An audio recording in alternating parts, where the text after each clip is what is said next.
Israel ने जंग का ऐलान कर दिया। 7 अक्टूबर 2023 सैटरडे, ये इजराइल में एक ऑस्पिशियस दिन था। आज के दिन तोरा पढ़ा जाता है, जो जूडाइज्म में सबसे इंपॉर्टेंट होली टेक्स्ट है। और इसी दिन हमास ने 5000 रॉकेट्स के साथ इजराइल पर हमला किया और इजराइल ने immediately state of war declare कर दी। כוחות חמאס פלשו הבוקר לשטח ישראל בבוקרו של יום חג ורצחו אזרחים תמימים, ילדים וקשישים. सारे सिटीजन्स को बॉम्ब शेल्टर्स में जाकर छुपने के लिए कहा गया है। कई रॉकेट्स इजराइल के आयरन डोम ने रोक लिए, लेकिन फिर भी एटलीस्ट 250 लोगों की जान गई है और 1500 से ज्यादा इंजर हुए हैं और अनगिनत लोगों को एज अ हॉस्टेज लिया गया है। Things are worse than they look on the news. The images that are coming from this situation are too graphic to be shared on the news. Social media पर videos viral हो रहे हैं जहां एक Israeli military की महिला को capture किया गया है, उन्हें मारा गया है और उन्हें बिना कपड़ों के पूरे शहर में परेड किया गया है। इस अटैक का नाम है अल अक्सा स्टॉर्म। ये है मोहम्मद दीफ, जो आज हमास के मिलिट्री विंग के लीडर हैं। उन्होंने ऑपरेशन अल अक्सा स्टॉर्म का ऐलान किया है और सारे पैलेस्टीनियंस को इजराइल के अगेंस्ट खड़ा होने के लिए कहा। वो कहते हैं enough is enough. But what does he mean? ये पूरा सिचुएशन काफी ट्रैजिक है और काफी डेंजरस भी। भारत के साथ साथ फ्रांस, इटली, जर्मनी जैसे देशों ने इजराइल के राइट टू डिफेंड इटसेल्फ को सपोर्ट किया है और इस टेरर अटैक को कंडेम भी किया है। इजराइल पैलेस्टाइन कॉन्फ्लिक्ट पिछले 75 सालों से चला आया है और हर कुछ महीनों में वायलेंस की खबरें आती रहती हैं। लेकिन वॉर, इस शब्द का इस्तेमाल आज हो रहा है। सच क्या है और इसका ग्लोबल लेवल पर इम्पैक्ट क्या है, आइए जानते हैं आज के इस वीडियो में। पिछले कुछ समय से मैं इजराइल पैलेस्टाइन कॉन्फ्लिक्ट के बारे में पढ़ने की कोशिश कर रहा हूँ, जिससे मुझे कुछ की इनसाइट्स मिले और आज के इस वीडियो में यही इंपॉर्टेंट बातें मुझे आपके साथ शेयर करनी है। और इस वीडियो के एंड तक आप ये भी समझ पाएंगे कि इसका भारत पर क्या इम्पैक्ट हो। ये वीडियो हमारे बाकी वीडियो से अलग होने वाला है, लेकिन इस वीडियो का यही पर्पस है कि आपको ऊपर ऊपर से नहीं, थोड़ी गहराई में जाकर कॉन्टेक्स्ट बताकर इन्फॉर्मेशन दे, ताकि आप बैकग्राउंड समझे, आपको एक पर्सपेक्टिव मिले और फिर आप आपके ओपिनियंस खुद बना पाए। आपके ओपिनियन शायद मुझसे अलग हो सकते हैं एंड आई रिस्पेक्ट दैट। इस मुद्दे के बारे में आप जो भी सोचते हैं हमें कमेंट्स में जरूर बताइए। चलिए वीडियो की शुरुआत करते हैं और सबसे पहले जानते हैं कि हमास है क्या।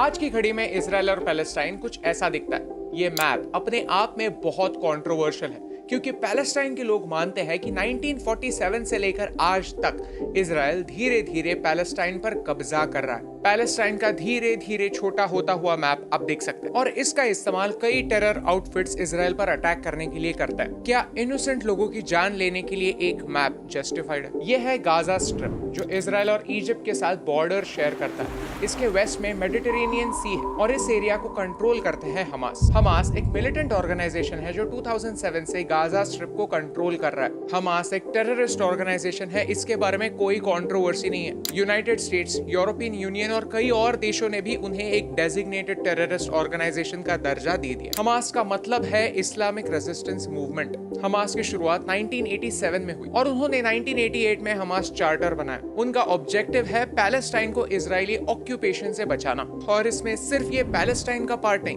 पूरा इजराइल और पैलेस्टाइन शामिल है। जहां अरबिक में इस शब्द का मतलब ब्रेवरी है, हिब्रू में इसका लूजली मतलब है वायलेंस। साफ साफ देखा जाए तो हमास इजराइल को नक्शे से मिटाना ही चाहता है और पिछले 30 सालों से उनके वायलेंट अटेम्प्ट्स जारी है।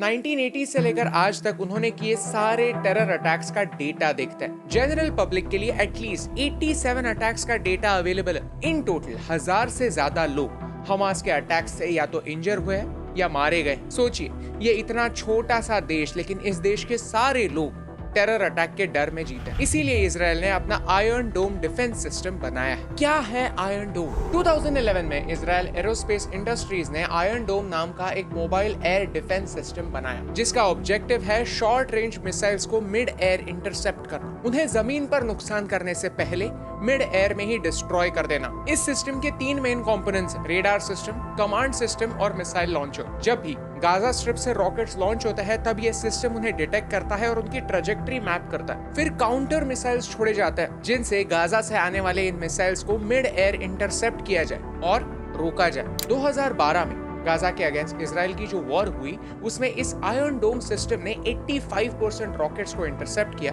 और जाने बचाई। ये सिस्टम हमास के अगेंस्ट इजराइल का सबसे बड़ा डिफेंस है और ये बात हमास जानता है। फिर भी उन्होंने 5000 रॉकेट्स लॉन्च। ये कोई आम टेरर अटैक नहीं है, ये युद्ध का ऐलान है। और ये दिन भी काफी स्पेशल था क्योंकि इसी दिन के अराउंड 50 साल पहले भी इजराइल पर अटैक हुआ था। इस अटैक की डेप्थ, इंपॉर्टेंस और आने वाले टाइम में होने वाला इम्पैक्ट समझने के लिए थोड़ी हिस्ट्री जानना इंपॉर्टेंट है। ये अटैक 1973 की योम किप्पुर वॉर की याद दिलाता है। तब फाइट किसी टेरर आउटफिट से नहीं, इजराइल के सराउंडिंग अरब देशों से थी। इजिप्ट और सीरिया ने इजराइल पर 6 अक्टूबर 1973 को अटैक। ये दिन स्पेशल इसलिए था क्योंकि ये दिन जूइश होली दिन योम किप्पुर का था। इस दिन जूइश लोग एक 2000 साल पुरानी ट्रेडिशन फॉलो करते हैं। इस दिन लोग सेलिब्रेट करने के लिए वाइन पीते हैं और एक दूसरे को चीयर्स नहीं कहते, उसके बजाय कहते हैं, जिसका इंग्लिश ट्रांसलेशन है next year we will be together in Jerusalem. इसी दिन इजराइल पर होने वाला अटैक उनके लिए एक मैसेज था। इस वॉर में अरब देशों को सोवियत रशिया का सपोर्ट मिला और इसी पावर को बैलेंस करने के लिए अमेरिका ने इजराइल को सपोर्ट किया। हिस्टोरिकली अमेरिका यही करता आया है, हर वॉर में एक काउंटर बैलेंस क्रिएट करने की कोशिश करता आया है। इस वॉर में जीत इजराइल की हुई but at a high cost. 2600 से ज्यादा सोल्जर्स की जाने गई और 12,000 लोग इंजर हुए। इजराइल 1948 से लेकर आज तक इतनी सारी वॉर्स लड़ चुका है, आप वीडियो को पॉज करके इनके नाम पढ़ सकते हैं। लेकिन 1973 की ये वॉर काफी स्पेशल थी क्योंकि अरब देशों को पता चल गया कि इजराइल को डिफीट करना पॉसिबल तो है। अमेरिका का सपोर्ट ना मिलता तो शायद नतीजा कुछ और होता। वापस आते हैं प्रेजेंट पर। हमास के इस ऑपरेशन को अल अक्सा स्टॉर्म नाम दिया गया है। अल अक्सा के बारे में जान, ये है जेरूसलम, दुनिया की सबसे होलीस्ट जगहों में से एक। इसका जूडाइज्म, इस्लाम और क्रिश्चियनिटी में एक इम्पोर्टेंट स्थान है। हमास का कहना है कि इजरायली आर्म्ड फोर्सेस अल अक्सा मॉस्क के आसपास वायलेंस कर रही है। वेस्ट बैंक में इस साल इजराइल ने कई रेड्स की और इनमें 200 से ज्यादा लोगों की जान गई। ये समझना इम्पोर्टेंट है कि ये 200 लोग कौन थे। इजराइल मानता है कि ये 200 लोग मिलिटेंट्स थे या फिर मिलिटेंट्स के साथी थे। इजराइल जब भी मिलिटेंट्स के अगेंस्ट एक्शन लेने के लिए वेस्ट बैंक के अंदर जाता है तो उन पर पत्थरबाजी होती है। इजराइल के साइड से कहते हैं कि रिटेलिएशन में जाने जाती है और पैलेस्टीनियंस मानते हैं कि इजराइल का वेस्ट बैंक में क्या काम। सिचुएशन हमेशा से कॉम्प्लिकेटेड रही है। एज अ रिजल्ट इस साल वेस्ट बैंक में 200 से ज्यादा लोग और इजराइल के साइड पर 30 से ज्यादा लोग मारे गए। यहाँ आर्गुमेंट हमेशा यही होता है कि वायलेंस की शुरुआत किसने। इजराइल कहता है कि लोग पहले पत्थर फेंकते हैं और फिर छुपने के लिए मॉस्क के अंदर जाते हैं और पैलेस्टाइन के लोग कहते हैं मॉस्क में घुसकर लोगों को बाहर निकाल कर मारा जाता है। कौन सी साइड पर विश्वास करना है आप खुद डिसाइड कर सकते हैं। आप स्मार्ट हैं और आप आपके इन्फॉर्म्ड ओपिनियंस खुद बना सकते। यहाँ तक सारे फैक्ट्स है जो पब्लिकली अवेलेबल है। आप आपका खुद का रिसर्च करके उन्हें वेरीफाई भी कर सकते हैं। आई बिलीव आज के डे एंड एज में सबको अपना खुद का रिसर्च करना चाहिए। किसी पर भी विश्वास नहीं करना चाहिए, इवन मुझ पर भी नहीं। सबको अपने ओपिनियंस खुद बनाने चाहिए। लेकिन इस पूरे सिचुएशन में कुछ सवाल जरूर खड़े होता है। यू सी, गाजा स्ट्रिप हर साइड से घिरा हुआ है, उन्हें इजराइल से मदद मिल नहीं सकती। तो दो ही ऑप्शंस है, एक तो इजिप्ट उन्हें मदद कर रहा है या फिर कोई और। ये 5000 रॉकेट्स, इतने सारे वेपन्स उन तक पहुंच कैसे रहे? सच तो यह है कि ह्यूमैनिटेरियन ग्राउंड्स पर अमेरिका उन्हें एड देता रहता है, लेकिन शायद ये एड का पैसा सही लोगों तक नहीं पहुंच रहा है। उनसे वेपन्स खरीदे जा रहे हैं। इस पूरे एरिया में कॉन्फ्लिक्ट कम होने के बजाय कॉन्फ्लिक्ट बढ़ रहा है। इन दी एंड ये समझना इंपॉर्टेंट है कि इसका भारत पर कैसा इंपैक्ट होगा। ये समझने के लिए हमने पिछले महीने जो G20 का वीडियो बनाया था वो हमें वापस रिविजिट करने की जरूरत है। G20 समिट इस साल का काफी इंपॉर्टेंट इवेंट था। इसके बारे में हमने एक डेडिकेटेड वीडियो भी बनाया हुआ है जिसमें हमने इंडिया मिडिल ईस्ट कॉरिडोर की बात की। इजराइल की लीडरशिप भी मानती है कि ये हमारे इतिहास का लार्जेस्ट कोऑपरेशन प्रोजेक्ट है, सिर्फ भारत के लेवल पर नहीं, ग्लोबल लेवल पर। लेकिन हो सकता है कि हमास के इस अटैक के बाद ये प्रोजेक्ट रद्द हो जाए क्योंकि ये रूट कुछ ऐसा दिखता है और ये मेडिटेरेनियन सी से होकर गुजरता है। अगले कुछ सालों के लिए अगर ये पूरा एरिया कॉन्फ्लिक्ट में रहा तो यहाँ पर कोई भी मेजर प्रोजेक्ट शुरू करना डिफिकल्ट होगा। कोई भी बड़ा देश इन्वेस्टमेंट नहीं करेगा और अगर रूट बंद भी गया तो फिर वो ट्रेड के लिए सेफ नहीं होगा। प्लस अब सऊदी अरेबिया एक ट्रिकी सिचुएशन में आ जाती है क्योंकि हिस्टोरिकली उन्होंने पैलेस्टाइन को सपोर्ट किया है और अब धीरे धीरे उनके इजराइल से कनेक्शंस अच्छे बन रहे थे। अब वो किसको सपोर्ट करेंगे? इजराइल को या फिर पैलेस्टाइन को, उनका कोई भी एक्शन एक साइड से रिलेशंस खराब करेगा जरूर। इतना बड़ा अटैक वर्ल्ड लीडर्स को कुछ ना कुछ कमेंट करने के लिए फोर्स जरूर करता है, और सऊदी अरेबिया का स्टांस भारत के लिए काफी इंपॉर्टेंट होगा। इसके बारे में अगर आप जानना चाहते हैं तो वर्ल्ड अफेयर्स चैनल पर प्रशांत धवन सर ने काफी इंटरेस्टिंग वीडियो बनाया। आई वुड हाईली रिकमेंड आप वो वीडियो जाकर जरूर देखिए। इजराइल एक ऐसा देश है जो कभी भी किसी भी तरह का इंस्टिगेशन बिल्कुल सहन नहीं करता, एक्शन लेने से नहीं कतराता, और इसमें कोई भी लीडर कभी भी पॉलिटिक्स बीच में नहीं लाता।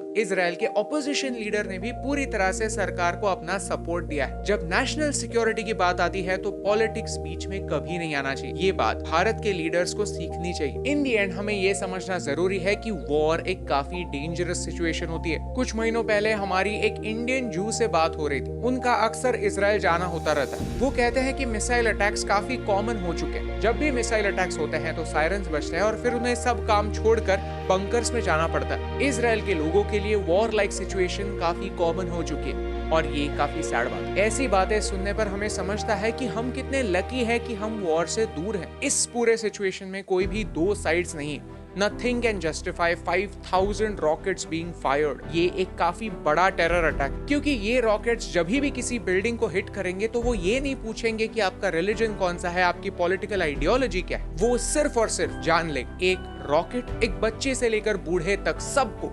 इनडिस्क्रिमिनेटली अपना निशाना बनाते हैं। Terror cannot be justified. Not in Israel, not in India, nowhere in the world. और इसीलिए चाहे कुछ भी हो जाए, इस चैनल पर हम किसी भी टेरर आउटफिट को इतना सा भी सपोर्ट नहीं करेंगे। वायलेंस की हमेशा निंदा करेंगे और वॉर को बढ़ावा नहीं देंगे। War is dangerous for all, क्योंकि एक वॉर इकोनॉमी पर भी इम्पैक्ट करती है, आपके और मेरे डे टू डे लाइफ पर भी इम्पैक्ट करती है। सप्लाई चेन्स टूट जाती है, चीजें महंगी होती हैं, शॉर्टेजेस पैदा होता है, कोलैटरल डैमेज बढ़ता है। जियोपॉलिटिक्स में अनस्टेबिलिटी आपके और मेरे लाइफ में भी अनस्टेबिलिटी लाती है। ये एक सच। दुनिया के बारे में इन्फॉर्म्ड रहना इंपॉर्टेंट है, अपने ओपिनियंस खुद बनाना इंपॉर्टेंट है, लेकिन at the same time war mongering करना हम सब के लिए हानिकारक है, क्योंकि डायरेक्टली या फिर इनडायरेक्टली एक वॉर का इम्पैक्ट हम सब पर होता है। आई होप कि हमारी ऑडियंस इतनी स्मार्ट है कि हमारा ये मैसेज इस वीडियो के थ्रू समझ पाए। अगर आपको इस वीडियो से कुछ नया सीखने मिला तो इसे अपने दोस्तों के साथ शेयर जरूर कीजिए, और इजराइल और पैलेस्टाइन कॉन्फ्लिक्ट के बारे में अगर आप विस्तार से जानना चाहते हैं तो हमें कमेंट्स में बताइए, क्योंकि आपको हमारे आसपास की दुनिया का हाल बताने से मुझे फर्क पड़ता है।